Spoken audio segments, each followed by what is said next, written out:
Bonjour, j'ai ici pour actualité-dvd.com, je parle du DVD de La Belle et la Bête. Le film de Christophe Gans est distribué par TVA Film et met en vedette Léa Seydoux, Vincent Cassel et André Dussolier, sorti en magasin le 10 février 2015. Pour sauver son père, une belle jeune fille se rend dans un château maudit en plein cœur de la forêt. Cette sombre forteresse est tenue par un monstre ténébreux, victime d'une malédiction. Je vais dire une chose, quand j'ai vu l'affiche d'une nouvelle mouture de La Belle et la Bête au cinéma, je m'attendais déjà à voir le nom de Christophe Gans. Le trop rare cinéaste français est en effet un des véritables esthètes de son pays, un des rares qui se complaît vraiment dans le cinéma de genre, les costumes et les effets spéciaux. Et il suffit de regarder Le Pacte des loups, sans doute son projet le plus personnel, pour comprendre que le voir à la tête d'un projet de conte de fées moderne est tout à fait naturel.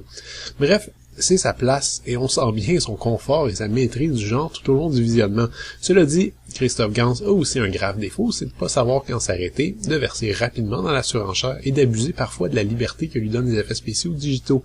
Cette surenchère se voyait déjà clairement dans Le Pacte des loups, et Silent Hill, par ailleurs un des meilleurs films inspirés de jeux vidéo, était ultimement plombé par cet abus d'effets spéciaux inutiles. Disons alors que, pour le meilleur et pour le pire, Christophe Gans a mis en scène La Belle et la Bête. Pour le meilleur parce que son sens de l'image reste affûté et sublime, et qui compose certains plans comme un véritable orfèvre. Il est amoureux de cet univers faste, magique et lumineux, et cet amour devient vite contagieux. Mais aussi pour le pire parce qu'il ne peut pas s'empêcher d'en rajouter des couches et des couches, filmant certains moments comme des animations de jeux vidéo, préférant s'attarder à filmer des petites peluches à grands yeux, plutôt que de développer la relation entre Belle et la Bête, et terminant le tout par une orgie d'images de synthèse qui va en faire débarquer plusieurs. Gans est comme un gamin dans un magasin de jouets, et je pense qu'il va toujours préférer la quantité à la qualité. Ceci étant dit, si vous aimez le cinéma visuel, vous aurez tout de même beaucoup de plaisir à suivre cette relecture du conte. André Dussolier s'en tire bien, Vincent Cassel s'affranchit du rôle de la Bête, avec classe et retenue. Mais c'est Léa Seydoux qui tire le mieux son épingle du jeu. La jeune actrice, qui a acquis une réputation mondiale en 2013 en obtenant la Palme d'Or pour La vie d'Adèle, incarne parfaitement la fragile beauté, la vulnérabilité et le dynamisme du personnage. On passera sous silence l'apport d'Eduardo Noriega, qui est pas aidé non plus par un rôle de méchant inutile et guère développé. Reste que la vedette de tout ça, c'est Christophe Gans lui-même, et lorsqu'il n'abuse pas d'effets spéciaux, sa mise en scène est vraiment belle.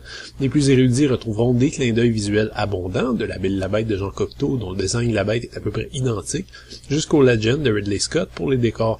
Ce qui boucle la boucle finalement, puisque Ridley Scott a toujours dit que son influence première était La Belle et la Bête de Cocteau. Et comme on pouvait s'y attendre, à force de travailler à ce point sur l'image, le cinéaste finit par en oublier un peu son histoire d'amour. Le film est romantique, certes, mais disons que tout ça reste très artificiel et l'amour qui devrait se tisser progressivement entre Belle et le monstre devient vite totalement secondaire par rapport à l'exploration d'un monde fantastique. Bref, c'est pas une surprise non plus, mais La Belle et la Bête de Christophe Gans est un très bel objet, un joli conte qui s'adresse davantage à nos sens qu'à notre cœur. Si vous savez à quoi vous attendre, vous aurez quand même aucune déception. Le DVD est présenté en 2h35 anamorphique avec piste audio en français 5.1 uniquement et sous-titres optionnels en anglais. Vous trouverez par contre aucun bonus sur le disque et d'autant plus triste que les multiples éditions françaises étaient pleines à craquer de suppléments.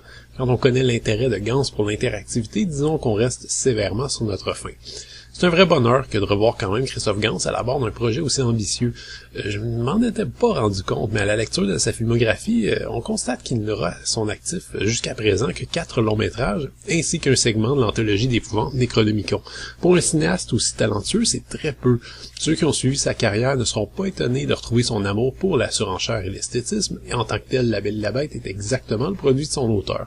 Ceux qui auraient aimé par contre une œuvre plus subtile, décortiquant les liens complexes qui unissent la figure de la Belle et la figure de la Bête, devront passer leur chemin. C'était Gilles, merci, bon visionnement.